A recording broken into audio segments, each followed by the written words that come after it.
Let's make 10 jewelry designs in 10 minutes in Blender 5.2. Add mesh plane, go to edit mode, side view, merge at center, start extruding, add a mirror modifier on the y-axis, create this shape, exit edit mode, add curve, Bezier circle, dimensions 18.2, make it stand, add a screw modifier, axis object, the Bezier circle, normals, calculate order, now add a subdivision surface modifier, level 3. Here in edit mode, you can extrude this vertex on the y-axis to 0 to make the ring solid, or you can add a solidify modifier, thickness 0.7 millimeters to make the ring hollow. You can make a more advanced version of this design. Go to edit mode, extrude on the x-axis, adapt the shape, make a loop cut, use a high number of cuts, add a curve deform modifier, and target the circle, add a subdivision surface modifier, level 3, tweak the size on the x-axis, add a solidify modifier, thickness 0.7, just before the curve modifier. You can tweak the shape anytime you like in edit mode using proportional editing. Make the bridge for the engraving using the same techniques, and spheres to make a boolean to tweak the shape. Make a render on the white background, save, and be happy. Let's make design number 2. Add mesh plane, edit mode, merge at center, position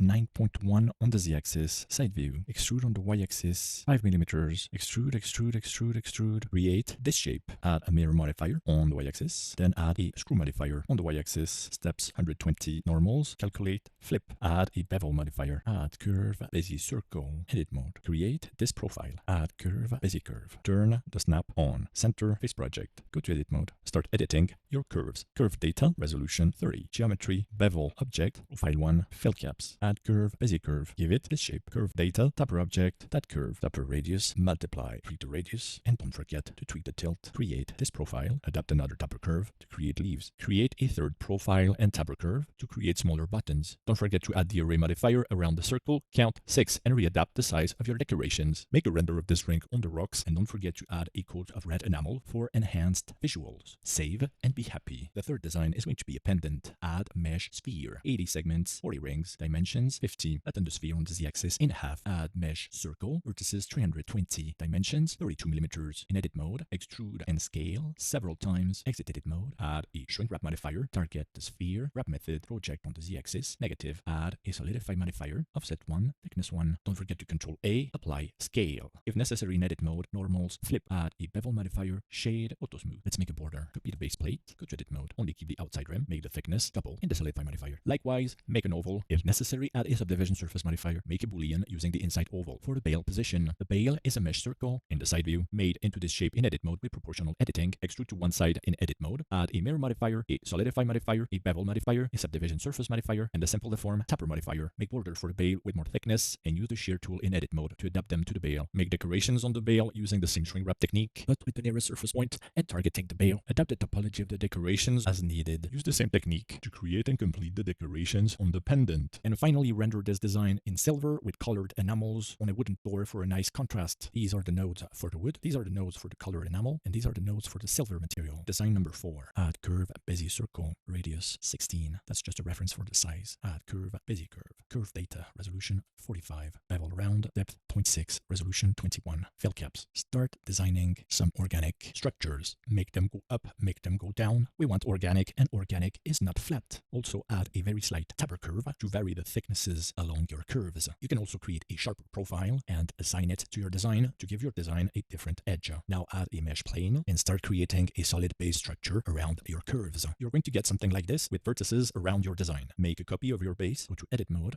and close with F. Add a solidify modifier, thickness 1 millimeter, make it touch the curves. Add a remesh modifier, adapt the voxel size depending your design. Smooth shading, then add a smooth modifier and adapt the repeat as you like. Make a second copy and convert the result to a mesh. Now let's go to sculpting. Turn on the dynamic topology with a small detail size, like 2 pixels. Start raising and lowering organic details. Remember, nothing is flat here. After that, add a remesh modifier, adapt the voxel size, smooth shading, then add a displace modifier, create a new texture. Textures then are down here. Set it to Musgrave and adapt the size of your texture. Then also never forget to check the back of your design. Then create some cutters and poke some holes in your design. Don't forget to add the bail and obviously bring gemstones like sapphires to complete this design. These are the nodes for the sapphires. Design number 5, add mesh plane. Make it 1 millimeter. Side view edit mode. Select the top vertices. Start designing the hook for your titanium earrings. Now be sure to do a Ctrl A, apply the scale. Add a solidify modifier, offset 0, thickness 1, even thickness. Add a bevel modifier and a subdivision surface modifier, level 3. Then adapt the bevel. Now make a copy of the hook, go to edit mode, only keep the starting vertices. From here, start designing the shape of your earrings. Make them beautifully asymmetrical. Then select the shape, extrude, and scale down. Check the normals to the outside and tweak the shape. Make a loop cut, check the details, but keep the geometry as simple as possible. Now let's go add a lattice to the selected. I'm going to use 5 subdivisions for all the axes. Now on the lattice, go to edit mode. What we want to achieve now is varying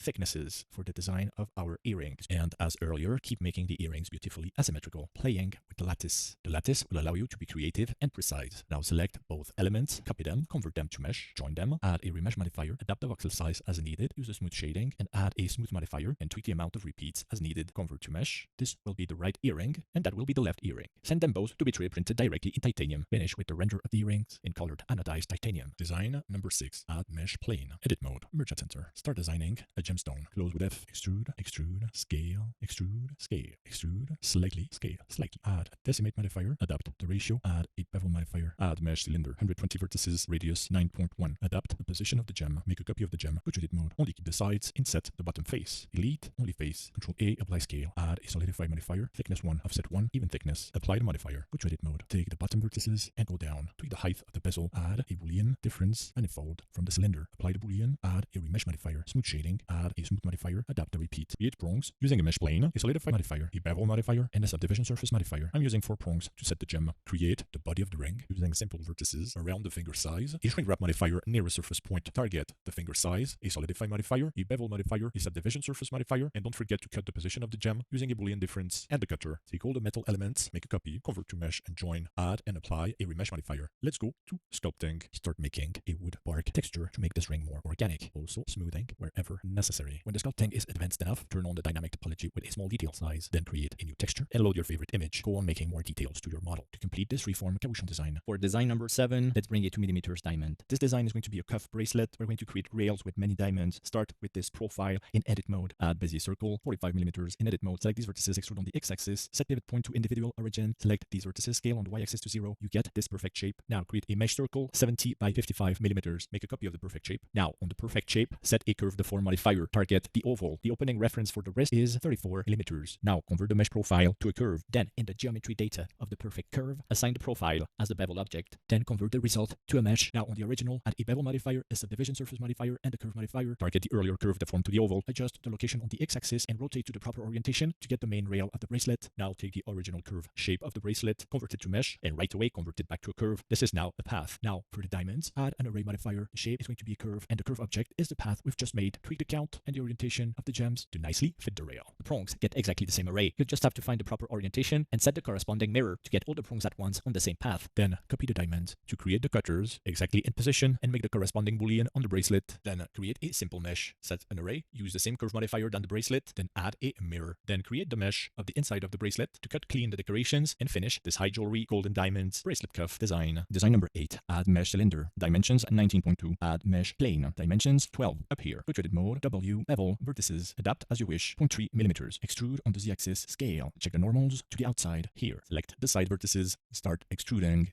Here, add a mirror modifier on the x-axis. Select the border vertices, extrude on the y-axis, scale, and then tweak this position. Make the mirror on the y-axis, close this face, extrude here, subdivide here, and close this face. Make a loop cut on the side, a cut at the border and the center. Then keep only the vertices that you need thanks to the mirror. Now add a subdivision surface modifier, level 3. Select the top edge, increase to 1. Select the second edge, increase to 1. Select this corner, increase to 1. Select the inside, increase to 1. And then the main edge, increase to 1. Exit edit mode, save and be happy. Add a lattice, deform selected, resolution 5, 5, and 5. In edit mode, do your job on the y-axis to adapt the shape. Now add a solidify modifier, thickness 0.7, and a boolean modifier, manifold from the finger size. Make a copy of the ring, only keep the bottom, extrude here on the y-axis to 0, close the ending, increase to 1, set the cursor to the center vertex, and the pivot point to the 3D cursor. Select everything, scale down, slightly, remove the solidify modifier, exit edit mode, and make a boolean with a sphere to soften the endings. Now cherry on top, let's create a block texture. To do that, make a copy of the ring, separate the parts like the top, the borders, and the sides. Ask an AI to generate you a grayscale block texture. Then keep the solidify modifier, add a remesh modifier and a displace modifier, create a new texture with the image of your block block texture. Tweak the strength. The very important element is the coordinate set to object, and then create cubes to orient, scale, and position your texture. For the sides, for the displacement to go all around, extract the center path of the ring and convert it to a curve. Then use a simple plane. Also has the solidify, the remesh, and the displace modifier. Then you're going to use the curve modifier to the path you extracted from the ring to go all around the ring. Apply the same lattice to fit the body, and add a remesh modifier to reorient the normals to complete the Signet ring pixelated design. Design number 9 is the Gucci Puffed Mariner link chain. Add mesh circle 60 vertices, dimensions 8 by 5 millimeters. Go to edit mode. Add circle 30 vertices. Grab on the x-axis. Move 2 millimeters. Make a copy. Use the 3D cursor pivot point. Scale on the x-axis -1. Select everything. Face fill. Exit edit mode. Add a solidify modifier. Thickness 1.35 millimeters. Offset 0. Add a subdivision surface modifier. Level 4. Add a remesh modifier. Add a smooth modifier. Tweak the repeat according to your design, and double check the voxel size of the remesh modifier accordingly. Then add a lattice modifier. Set the resolution as needed and edit the lattice to make the puff of the link. Create the second link using a curve and a beveled profile. Add the necessary array modifier for both links to create the length of the chain that you need, and add a curve modifier to complete the design of your Gucci Puffed Mariner link chain. Design number 10 is a gem cluster setting. Bring a 5mm diamond. Bring a 3mm ruby with an angle 15 degrees on the y-axis here and a mirror on the x-axis from the diamond. 3D cursor to the center. Pivot point from the cursor. Make a copy. Rotate -90 degrees. Mirror on the y-axis. Bring a 3mm topaz. Move 4.1mm on the x-axis. Rotate 15 degrees on the y-axis. Then rotate 45 degrees from the center. Add a mirror modifier from the diamond on the x and y-axis. Then bring a 1mm diamond. Rotate 25 degrees on the y-axis. Mirror on the x and y-axis from the diamond. Make a copy and rotate 45 degrees from the center. Tweak the Z position here. Add a circle. Edit the shape to this profile. Create the body of the ring using that profile. Add a mesh cylinder, 320 vertices, 18.2 millimeters. That's a finger size 8. Shrink wrap 6 millimeters. Loop circle to the finger. Project Z-axis negative. Add a solidify modifier 1 millimeter. A bevel modifier 2 segments, and a subdivision surface modifier level 3. Create a small support base for the gems using a mesh with a screw modifier and a subdivision surface. Likewise for all the gems, and tweak their shape to make a nice fit. Using curves and the round profile, create prongs and tweak the radius for the style. Prongs for all the gems, perfectly integrating the bases to make a strong structure. Now add a cutter for the body made into a mesh and supports for the cluster using meshes and curves. Be sure avoiding touching the gems to finish this gem cluster setting design. And as a bonus track, this is a shader for the copper material. It's mixing 2 materials. So here we get to the first principal BSDF. Let's check the nodes. Here I'm using an image, but you can replace that with whatever you want. And a Voronoi mixing the effect of the color. Over here we have then another principal BSDF. The idea of the second one is almost completely dark. It's the copy of the first one with a very, very low value. Then what we do, we mix using the pointiness from the geometry node with a Voronoi affecting the mix to the mix shader of these 2 shaders. That's for the copper. Then the Opal. So the Opal also is mixing 2 principal BSDF with the pointiness, no Voronoi this time. There you can see the numbers. So the colors are made using a Voronoi texture. Here to the color, we have some bevel. Then we have Voronoi texture with a multiply on the tint for the coat. The coat is very low on the weight, and that's mixed using a Voronoi texture. Then we have something similar on the sheen, but the sheen has a very high weight. Then that's mixing with a very simple color ramp on the second principal BSDF with a gradient texture and some tint on the coat, on the sheen, and on the specular. And here the IOR is slightly different, and this gives us quite an amazing Opal shader. This was the God Tier 3D Jewelry Techniques 10 Designs in 10 Minutes tutorial. Have a nice day, take care, and see you soon.